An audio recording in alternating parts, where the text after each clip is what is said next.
લક્ષ્ય ન્યૂઝ, એક નજર, એક લક્ષ્ય.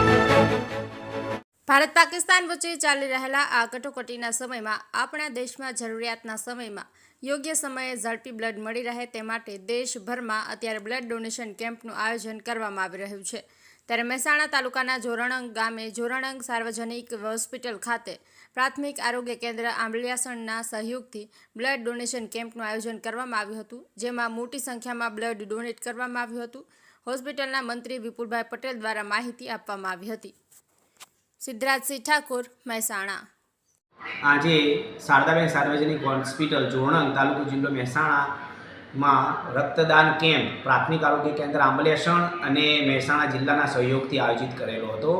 આ રક્તદાન કેમ્પ સ્પેશિયલી જે ભારત પાકિસ્તાનનો યુદ્ધનો કટોકટીનો સમય ચાલી રહ્યો છે, તો એ સમયે જવાનોને જો લોહીની જરૂર પડે તાત્કાલિકમાં, તો એવા ઉદ્દેશથી અહીં એક સુંદર રક્તદાન કેમ્પનું આયોજન કરેલું છે.